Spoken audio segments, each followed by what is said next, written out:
జై స్వరాజ్య టీవీ ప్రేక్షకులకి అందరికీ ముందుగా అంతర్జాతీయ మహిళా దినోత్సవ శుభాకాంక్షలు. నా పేరు వినుత. నేను ధ్యాన విద్యార్థి ప్రాజెక్ట్లో టీచర్గా వర్క్ చేస్తాను. యాక్చువల్గా నేను ఒక గృహిణి. అందరూ ముందుగా శారీరక ఆరోగ్యంపై చాలా శ్రద్ధ వహిస్తారు. శారీరక ఆరోగ్యం కంటే మానసిక ఆరోగ్యం అనేది చాలా అవసరమని నేను అర్థం చేసుకున్నందున ధ్యానంపై చాలా శ్రద్ధ వహిస్తున్నాను. ధ్యానం వల్ల ఏంటి అంటే నాకు తెలిసింది పర్సనల్గా అంటే మన చుట్టూ ఉన్న వాతావరణం పొల్యూషన్ని మనం మార్చలేము. మనం తినే ఫుడ్లో ఉన్న పొల్యూషన్ని మనం మార్చలేము. కానీ మన మనసులో వచ్చే ఆలోచనల యొక్క పొల్యూషన్ని మాత్రం మార్చగలమనే ఒకే ఒక సంకల్పంతో ధ్యాన విద్యార్థి ప్రాజెక్ట్లో టీచర్గా చేయడానికి నేను ముందు ఇంట్రెస్ట్ చూపించాను. దాంతోపాటు మహిళా దినోత్సవం మార్చి 8 అనేది రావడానికి నేను ఒక దగ్గర చదివాను. ఒక పత్తి పరిశ్రమలో పనిచేసే ఒక మహిళ తన బిడ్డకు పాలు ఇవ్వడం కోసం 10 గంటలలో లిమిటేషన్ కోసం పోరాడి మార్చి 8 అనేది అంత ఒక మహిళా దినోత్సవంగా తను తీసుకురావడం జరిగింది. కాబట్టి ప్రతి మహిళ తను చేసే పనిలో నైపుణ్యం కలిగి ఉండాలి. మహిళా దినోత్సవాలకు సంబంధించింది కాదు. ప్రతి మహిళ తను చేయాల్సిన బాధ్యత, కుటుంబ బాధ్యత కానీ తల్లిగా, కూతురుగా, కోడలుగా, పక్క కుటుంబాలతో పట్ల గౌరవంగా అందరితో ఉండే అన్ని రకాలుగా ఉండాలని మహిళలు అన్ని రంగాలలో ముందుగా ఉండాలి.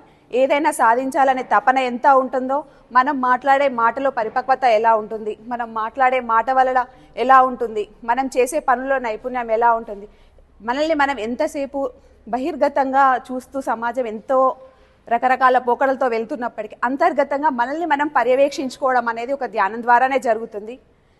ఎంతో ఎత్తుకు ఎదిగినప్పటికీ చివరికి మనం చేరే చివరి స్టేజ్లో చాలామంది అనుభవాలలో విన్నాను నేను.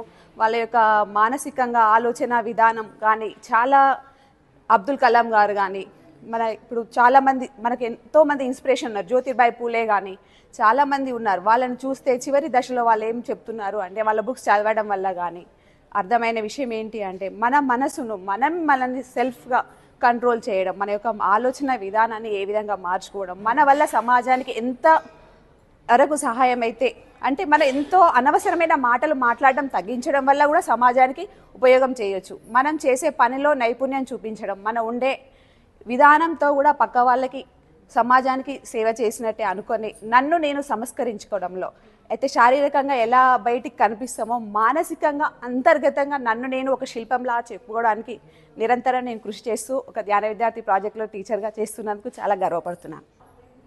మన ఉమ్మడి వరంగల్ యంత్రాంగం పూర్తిగా స్త్రీశక్తితోనే నడుస్తుంది అని చెప్పవచ్చు.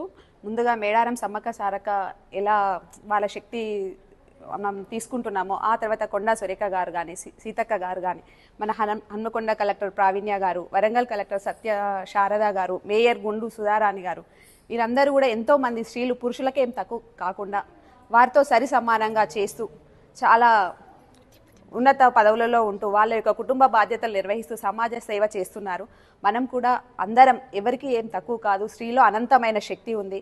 ఆ శక్తితో అందరికీ అన్ని రకాలుగా సహాయపడుతూ మనల్ని మనం ఇంత మంచి అవకాశం ఇచ్చిన జై స్వరాజ్య టీవీ ప్రేక్షకులందరికీ మహిళా దినోత్సవ శుభాకాంక్షలు.